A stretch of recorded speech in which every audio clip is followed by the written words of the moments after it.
Like I said, we're not doing intros on this channel, okay? Today we're just going to be talking about a couple of small habits that I implemented that helped me lose 130 pounds, or just helped me along my 130 pound weight loss journey in general. I'm using my camera today because my phone is literally dead. There goes my pen. Love that. Hold on. My phone is literally dead, so I'm using my actual camera. We'll see if this is better quality. If it does a little bit better, we'll see.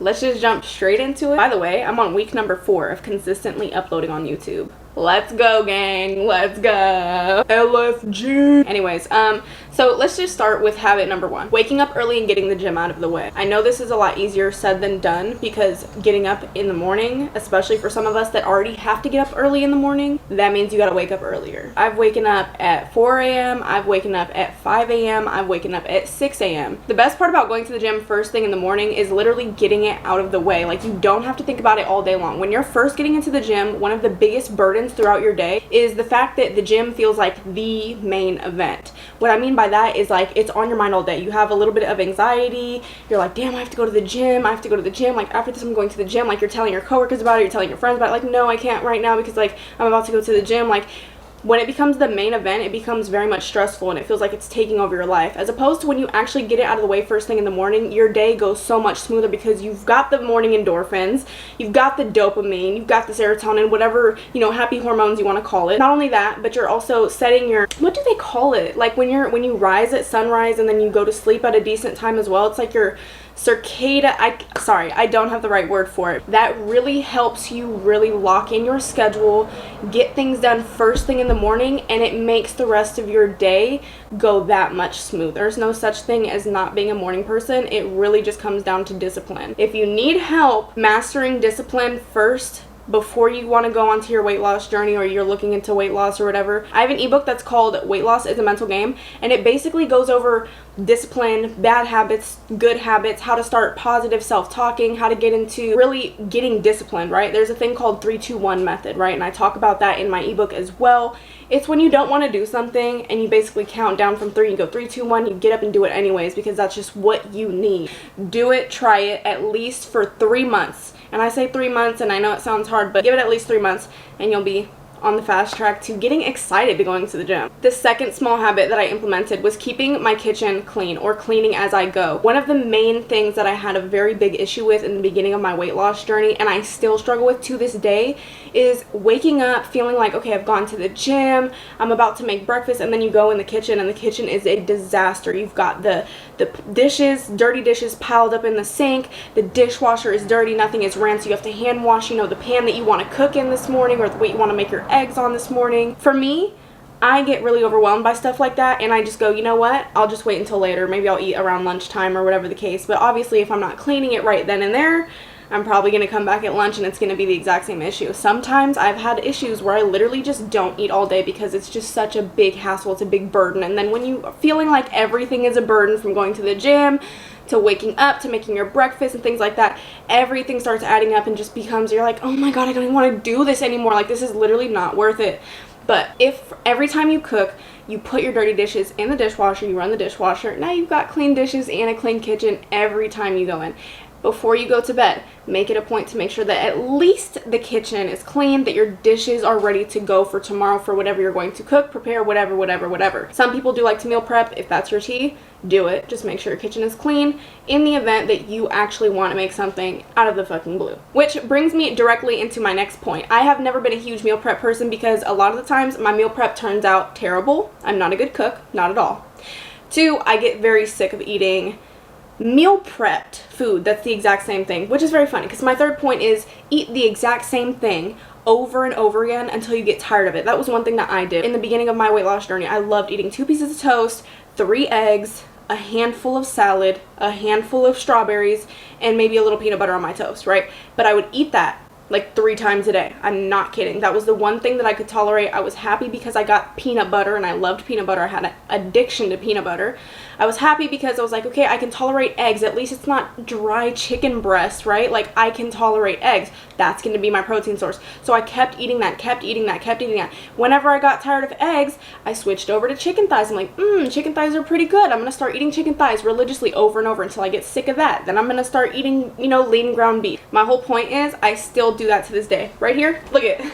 So instead of eating 3 scrambled eggs, I'm actually eating lunch right now, which is 3 hard-boiled eggs. So I'm doing it a little bit different, but it's the exact same thing because it's the easiest way for me to get my protein in. It's the easiest thing that I can tolerate. I don't have to cook, and I love just being able to pick up my stuff, right? So I get my Greek yogurt every day. I eat it every day, the same exact thing. I've been eating spaghetti for the past 2 weeks with protein pasta and very lean ground beef. I put more beef than noodles and more beef than sauce as well. So it's mostly protein, a little bit of carbs, a little bit of sauce, and you can do like a handful of like veggies on the side. It also saves you money on groceries because you're not going to buy a whole bunch of different ingredients that are just going to go bad because you actually prefer eating this over this, and so that you eat this first and all this stuff goes bad. I at least have the privilege of eating the eggs all before they go bad.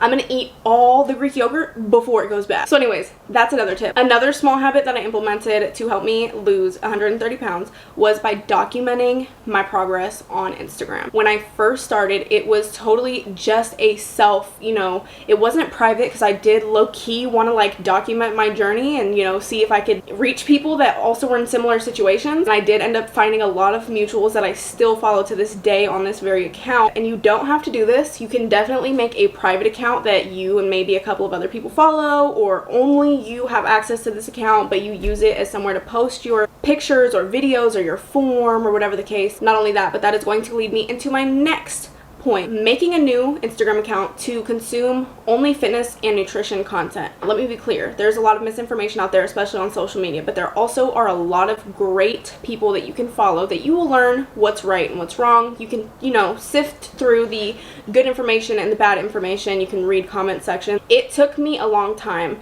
to really figure out, who was good to follow, who was good to listen to, and things like that and that such.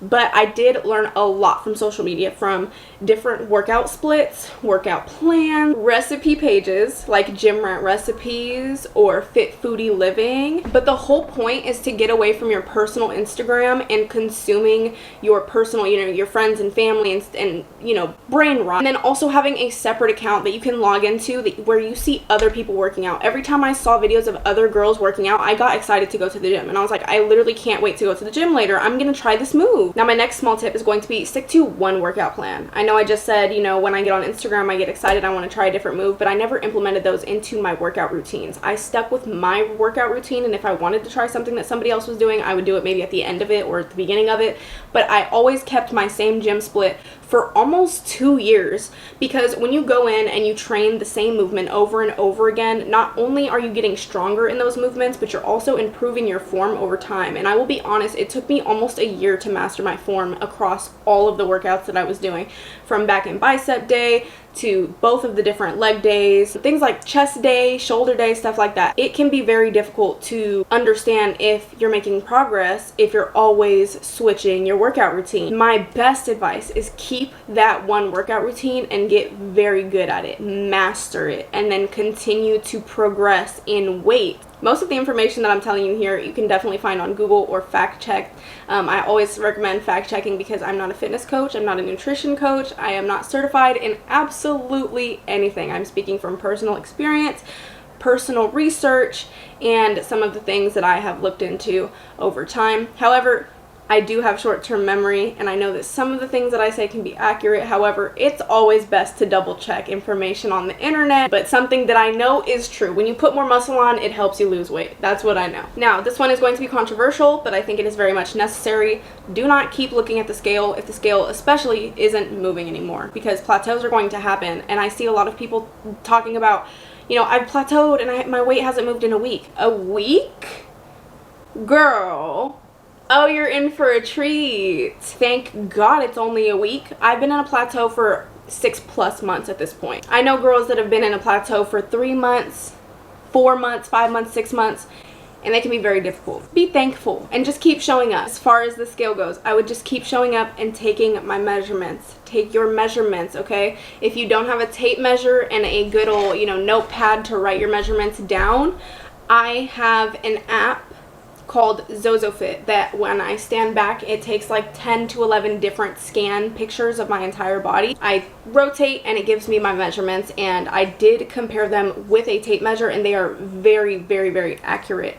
I do have a referral code, and they do offer my followers 2 weeks of premium access for free, which I wasn't even supposed to put this in this video, but it is super helpful, and I love this app because I don't have a tape measure anymore. When I moved, I lost my tape measure, so I literally just use this app, and it has been a game changer because I don't have to use the scale. I know I'm still 167 pounds, even after 6 to 7 to 8 months of me continuously working out, continuously eating in a calorie deficit, but I'm still in a plateau. However, now I have abs. You know, now my muscles are visible. Now I have a sharper jawline, and my face fat is going away. Like, you can tell the physical differences over time when you're not looking at the scale. So that's another thing. My very, very last tip is going to be power of the tongue. Watch what you say. Be careful how you say it. Watch your attitude. The energy you put out is the energy you're gonna get in. You know what I mean? If you're mad that you have to go to the gym today, the gym is gonna suck when you get there. If you're mad that you have to eat, you know, whatever in a calorie deficit today, you're gonna hate every day that you have to wake up and eat in a calorie deficit. It's best that you find something that you like to do in the gym and talk positively about it.